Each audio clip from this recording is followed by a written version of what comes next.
Now, in the UK, we're not so good at discussing death, and talking about your wishes for when the time comes is often seen as being morbid, and the subject is very quickly put to bed.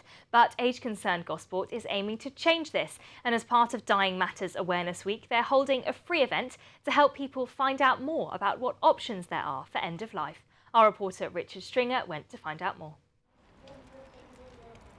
How do I make a will? Do I need to plan for my funeral now? And should I become an organ donor when I die? All questions that many of us would have thought about, but not necessarily discussed with our loved ones. Well, age-concerned Gosport wants to change this and help people in our region be more open to talking about end of life. The Dying Matters project in Gosport is a project which age-concerned Gosport bid for, and it's a big lottery funded project all around helping people to have those difficult conversations, how to get your funeral care plan in place, making a will, what are your wishes. And traditionally in Britain, in the UK, we find that conversation quite difficult. And Dying Matters is part of the National Council for Palliative Care. And this week here in Gosport and nationally, it's the Dying Matters Awareness Week. It's really important, not just for the person concerned, but also for the people who are their family and their friends around them. So one person in the UK every minute will die, that's a fact. And 83% of people in the UK are scared to discuss death or dying.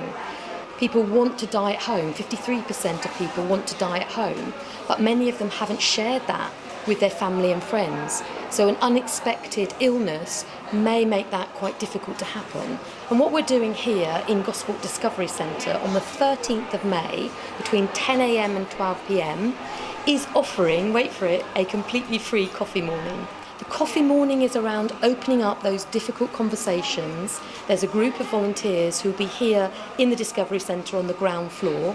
There are books and leaflets, as we have here next to me. But the idea is to give literature, to give information, to help people think about subjects even like digital legacy.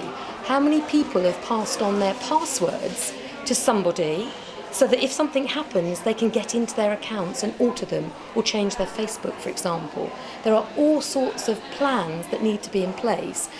The first step of those plans is having that difficult conversation. The week aims to raise awareness of many subjects connected with end of life, including the need for organ donors. So part of this project is saying organ donation saves lives. It saves lives of your family, possibly your friends, or friends of other people. So think about carefully organ donation and think about the difference it can make to other people's lives. When sudden death and unplanned death comes upon us, it's a very difficult conversation for the hospital or doctors to have with a family member when they aren't clear whether or not that was the wishes of the person who's just died.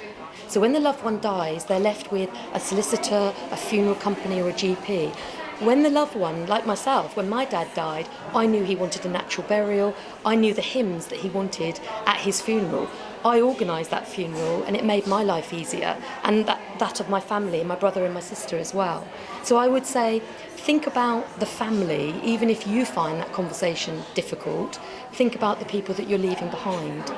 What we've got to really bear in mind is that death is part of life. It's natural. We're born, we have a life, and we die. It is not something to be afraid of. This is Richard Stringer for That's TV.